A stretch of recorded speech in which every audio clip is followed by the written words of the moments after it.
This evening, we begin our series, Running with Romney, a look at possible running mates for presumptive Republican nominee Mitt Romney.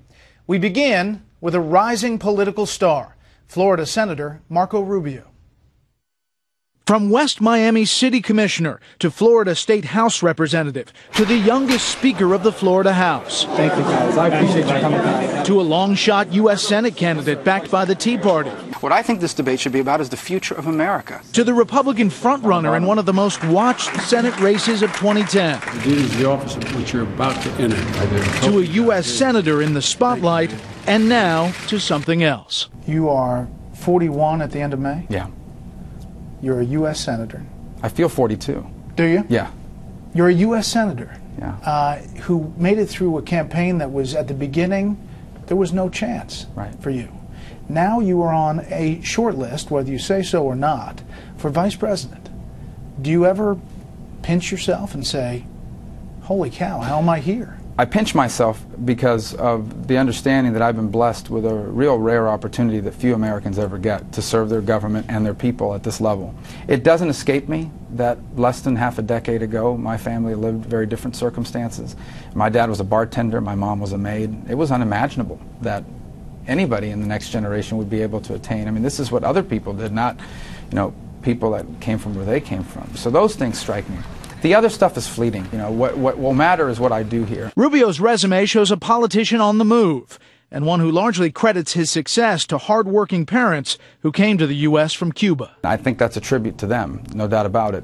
But I think it's an even greater tribute to America, because it's one of the few societies in all of human history where a story like that would even be possible. Rubio is a father of 4 young children, also, he says, a driving force in his life. My kids are going to come back to Washington 20, 30 years from now, and I hope that they can say, my dad was away a lot, but it was for a reason, and he made a difference. And I want them to be proud of my service and what I've been able to do here. The next president of the United States!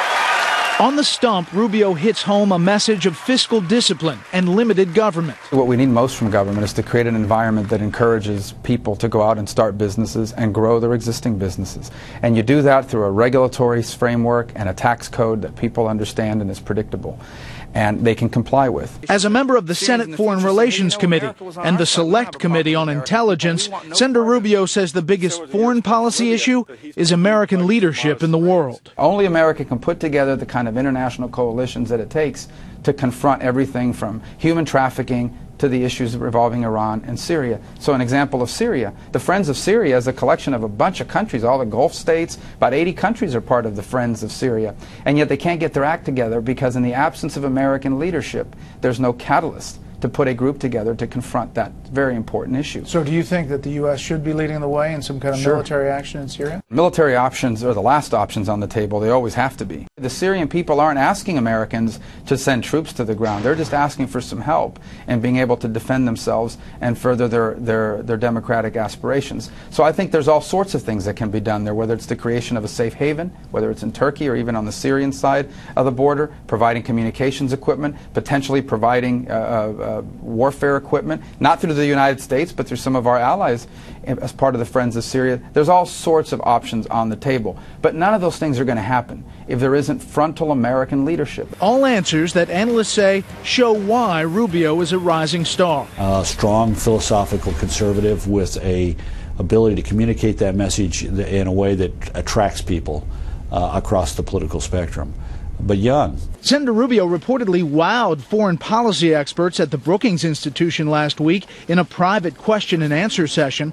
However, he mostly read his public speech and received media attention not for substance, but for misplacing his draft. I left my last page of the speech. Does anybody have my last page? Other analysts say Rubio's appeal, especially with Latino voters, will be very hard for the Romney campaign to ignore. Someone like Marco Rubio that helps you with Hispanics, closes that gap in the West, but also helps you deliver Florida, that's a pretty compelling case political case for Marco Rubio being on the ticket. Rubio says it's important to remember Latinos don't vote as a bloc. There is something that unites the Hispanic community, however, and that's this burning desire for economic empowerment. They desperately want to give their kids every chance and every opportunity that they didn't have. So the question is, which one of these two gentlemen that are running has the best idea for that? And I think it's going to beat Mitt Romney at the end of the day. Senator Rubio is working on a Republican alternative to the DREAM Act, dealing with children of illegal immigrants who serve in the U.S. military or get a 4-year college degree.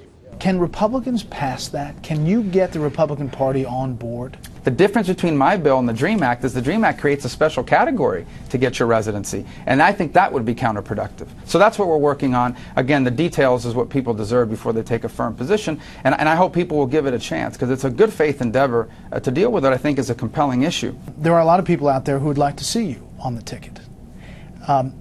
Some have concerns about your past. One is this credit card. When you're Speaker of the Florida House, you charge personal expenses on this party-issued credit card.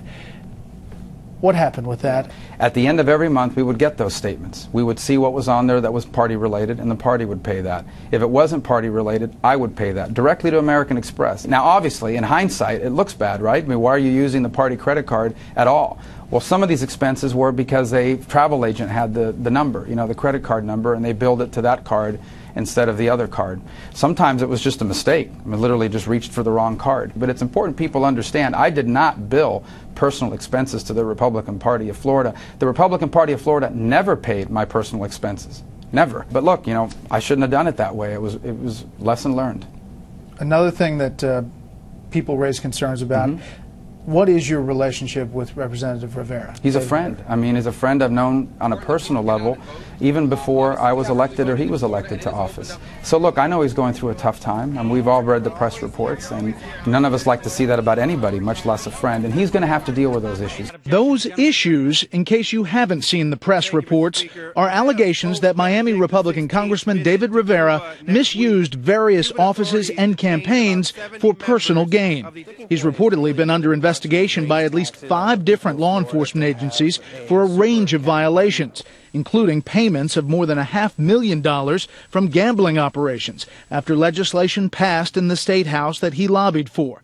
Money authorities say he received through a company set up by his mother and godmother. I guess it's because I'm new to Washington, but I've never felt it. I mean, maybe it's acceptable here. It isn't to me to turn your back on friends when they're going through a difficult time, no matter, you know, what they may have done or not done, you know. And so in his case, he's a friend, and I'm going to give him the benefit of the doubt. And you're raising money for him. Yeah.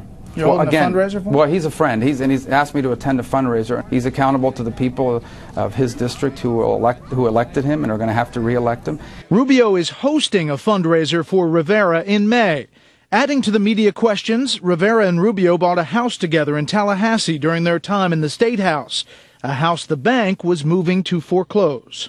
There was a disagreement with the bank about how much the monthly payments were, and it all got confusing. The bank turned it over to one of these law firms in Florida that specialized in quick foreclosure proceedings, and before we could figure it all out with them, they filed this paperwork. So we quickly addressed it, and we've never had a problem since. You were not making payments. Yeah, there was a disagreement over the amount per month, and so to them, those are not complete payments. And so there were all kinds of other things that happened as a result of that. But that all got worked out as soon as we found out about it. Certainly as soon as I found out about it, we addressed it, and we moved on with it. And I've been handling that personally. Whether those issues are enough to keep Rubio off of a Romney ticket will be up to the vetting. We have a broken tax code. But all analysts seem to agree Florida's junior senator has one thing: buzz. I think the media is paying Marco Rubio the great compliment of putting him under the electron microscope early, because I think they see him as a possible real contender.